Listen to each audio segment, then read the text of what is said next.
Hi friends, అందరూ ఎలా ఉన్నారు? ఈరోజు మనం జున్ను పాలతో కలాకండ్ చేసుకుందాము. చాలా అంటే చాలా బాగుంటుంది. మీరు కూడా ఒకసారి ట్రై చేయండి. ఎప్పుడు నార్మల్ పాలతోనే కదా చేసుకుంటాము, ఈసారి జున్ను పాలతో చేయండి, చాలా బాగుంటుంది. ముందుగా స్టవ్ ఆన్ చేసుకుందాం. స్టవ్ ఆన్ చేసుకొని ఒక బాండీ పెట్టుకుందాం. అందులోని నేను 1 లీటర్ పాలు యాడ్ చేస్తున్నాను. 1 లీటర్ యాడ్ చేసుకోవాలి.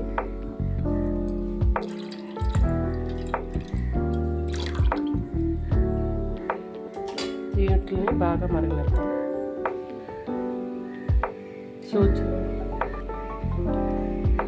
చూసారు కదా, ఇవి జున్ను పాలు కాబట్టి మనం నిమ్మరసం కట్ట ఏమీ పిండాల్సిన అవసరం ఉండదు. ఎందుకంటే ఆటోమేటిక్గా అవి ముక్కలుగా వస్తుంది, నూకల్లాగా. చూడండి, చాలా ఫాస్ట్గా అయిపోతుంది జున్ను పాలు అయితే.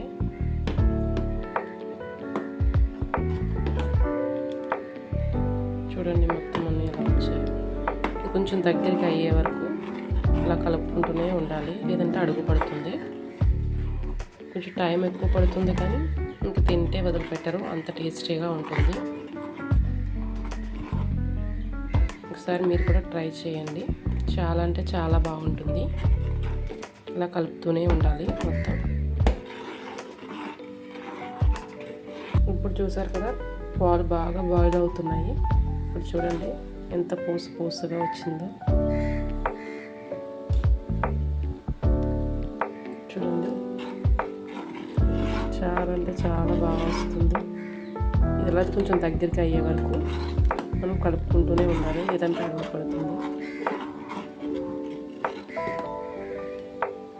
చాలామంది తెలిసే ఉంటుంది, తెలియదని కాదు, తెలియని వాళ్ళ కోసమే చెప్తున్నాను.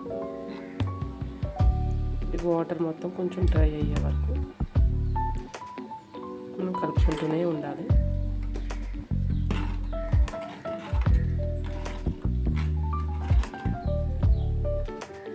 చూసారు కదా, వాటర్ ఇంకా దగ్గరికి అవ్వాలి, చాలా మట్టికి దగ్గరికి అయ్యింది.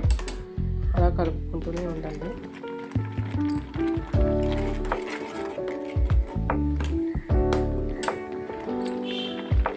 ఇప్పుడు ఆ వాటర్ ఉన్నప్పుడే 1 కప్ షుగర్ యాడ్ చేసుకోవాలి.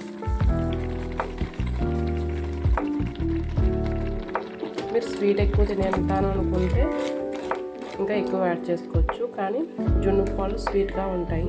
కొంచెం షుగర్ చూసుకొని వేసుకోండి. నార్మల్ పాలకైతే షుగర్ ఎక్కువ పడుతుంది, కానీ జున్ను పాలకు అంత ఎక్కువ పడదు. అది చూసుకొని వేసుకోండి మీరు. ఇప్పుడు చూద్దాము. ఇప్పుడు ఇందులోనే 1/2 స్పూన్ యాలకుల పొడి యాడ్ చేస్తున్నాను. బాగా మిక్స్ చేసుకోవాలి.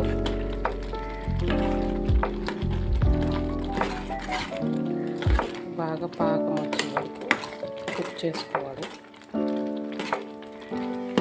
చూడండి, మంచి సువాసన వస్తుంది ఇలాచీ పౌడర్.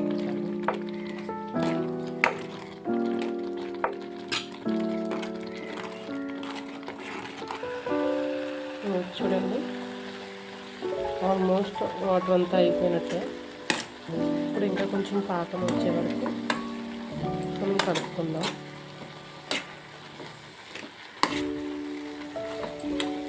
ఇది నార్మల్ పాలు అయితే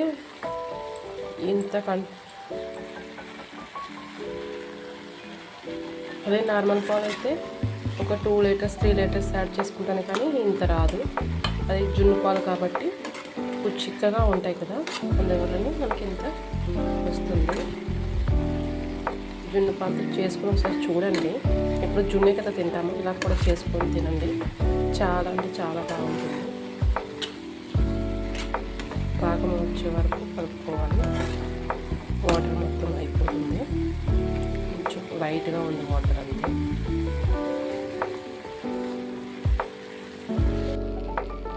చూడండి, బాగా దగ్గరికి అయిపోయింది. ఇలా దగ్గరికి అయినప్పుడు మాత్రం మీడియం ఫ్లేమ్లో పెట్టుకొని మనం కలుపుకోవాలి. అలా అయితేనే మాడిపోదు, లేదంటే మాడిపోతుంది. చూసారు కదా, బాగా దగ్గరికి అయిపోతుంది. ఇంకొక 2 మినిట్స్ ఉంటే సరిపోతుంది.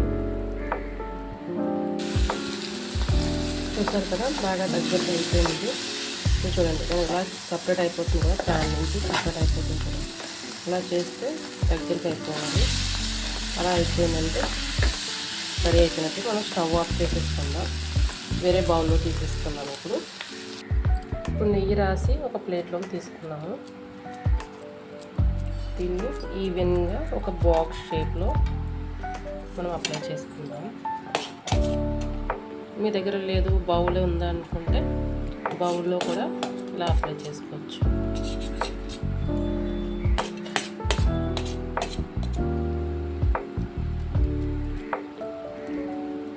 మరీ సన్నగా చేసుకోకండి, ఇంత బాగా రాదు.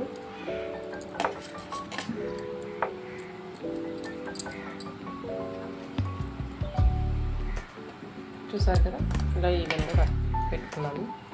నేను జీడిపప్పుని ఇందాకే రోస్ట్ చేసి పెట్టుకున్నాను ఆల్రెడీ. మనం ఒక్కో పీస్ ఎలా కట్ చేసుకుంటామో ఆ పీస్ పైన అలా వచ్చేలాగా పెట్టుకోండి.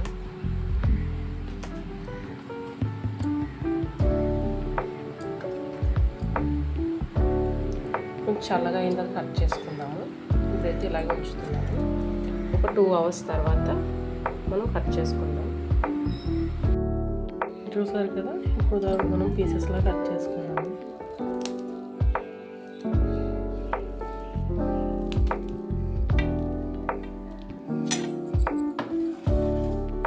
చాలా అంటే చాలా బాగుంటుంది.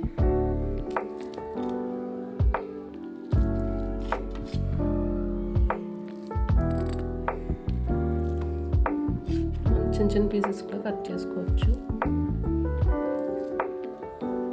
కానీ ఈ సైజ్ కట్ చేశాను. సర్వింగ్ బౌల్లో తీసుకున్నాము. చూసారు కదా మనం కలర్కుండా ఎంత బాగా వచ్చిందో చూడండి. అలా నోట్లో పెట్టుకోగానే అన్నప్పుడు కరిగిపోతుంది. అంత టేస్టీగా ఉంటుంది. చూడండి ఎంత పూసగా వచ్చిందో. చాలా అంటే చాలా బాగుంటుంది. మీరు కూడా ట్రై చేయండి ఒకసారి. మీకు ఈ వీడియో నచ్చినట్టయితే లైక్ చేయండి, షేర్ చేయండి, సబ్స్క్రైబ్ చేయడం మాత్రం మర్చిపోకండి.